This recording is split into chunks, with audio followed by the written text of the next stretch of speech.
এই থিম কেকটা অনেক আগে একজন বেকার আপুকে করতে দেখেছিলাম, আমার অনেক বেশি ভালো লেগেছিল, অনেক বেশি কিউট লেগেছিল আসলে ব্যাপারটা। তো আমিও চাইছিলাম যদি কখনো সুযোগ পাই এই থিম কেকটা আমিও রিক্রিয়েট করব। রিক্রিয়েট বলতে ওই থিমের স্টিকারগুলোই আর কি সেম টু সেম দিয়েছি, বাট কেকের ডেকোরেশনটা সম্পূর্ণই আমি আমার মতোই করেছি। তো প্রথমেই দেখতে পাচ্ছেন কেকটা ফিনিশিং দেওয়ার পরে আমি একটা একদম হালকা ব্লু শেডের ক্রিম নিয়ে 6P নজেলের সাহায্যে নিচের বর্ডারটা দিয়ে ফেলেছি। এরপরে হচ্ছে একটা লিফ নজেলের সাহায্যে কি আমি উপরের সাইডে একটা বর্ডার দিয়ে নিচ্ছি, যেটা কুচি কুচি টাইপের হবে।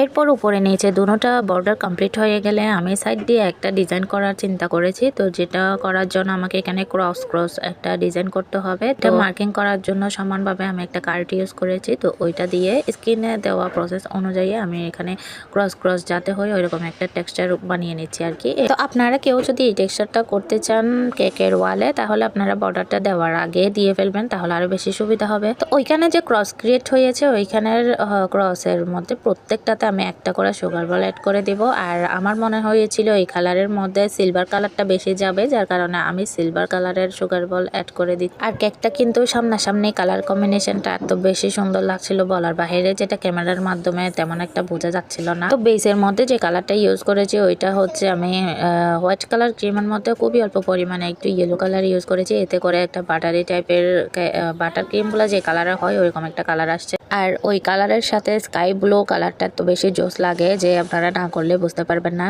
আর ভাইরে ভাই সুগার বলগুলো বসাতে একটা একটা করে আমার অনেক বেশি টাইম লাগছে। এখানে তো অনেক ফাস্ট ফরওয়ার্ড করে দেখানো হয়েছে, অনেক কাটিং শাটিং করে দেখানো হচ্ছে, যার কারণে দ্রুতই দেখিয়ে ফেলতেছি। বাট এরপরে আমি ওই স্কাই ব্লু কালারের মধ্যে একটুখানি পিঙ্ক কালার দিয়ে মিক্স করার সাথে সাথে ওইটা হয়ে গেছে একটা ল্যাভেন্ডার টাইপের একটা কালার। তো আমি ওইটা দিয়ে হচ্ছে ছোট ছোট কিছু ফুল অ্যাড করে নিচ্ছি, এতে করে কেকের লুকটা আর কালার কম্বিনেশনটা জাস্ট আপনারা একটু দেখেন কত বেশি জোস লাগছিল, আসলে সামনে অনেক বেশি সুন্দর লাগছিল। এরপরে প্রত্যেকটা ফুলের মাঝখানেও আমি সুগার বল অ্যাড করে দিচ্ছি, যাতে করে ফ্লাওয়ার গুলো আরো বেশি সুন্দর করে ফুটে ওঠে। তারপর আমি ক্রিমের কাজগুলো সম্পূর্ণ শেষ হওয়ার পরে ফ্রিজের এটিকে ভালোভাবে সেট করে নিয়েছি। এরপর ডেলিভারি রাখ মুহূর্তে আমি সেই প্রিন্ট করে রাখা প্রত্যেকটা টপার গুলো অ্যাড করে দিচ্ছি। এগুলো সবগুলা ছিল নন এডিবল। তো আমার আজকের কেক তো কমপ্লিট। তো আপনাদের কাছে ভিডিওটা কেমন লাগলো আর কেকের ডিজাইনটা কেমন হলো অবশ্যই ছোট্ট একটা কমেন্ট করে জানাতে ভুলবেন না। আমার ভিডিওগুলো ভালো লাগলে লাইক কমেন্ট শেয়ার দিয়ে পাশে থাকবেন। তো আজ এই পর্যন্ত, আল্লাহ হাফেজ।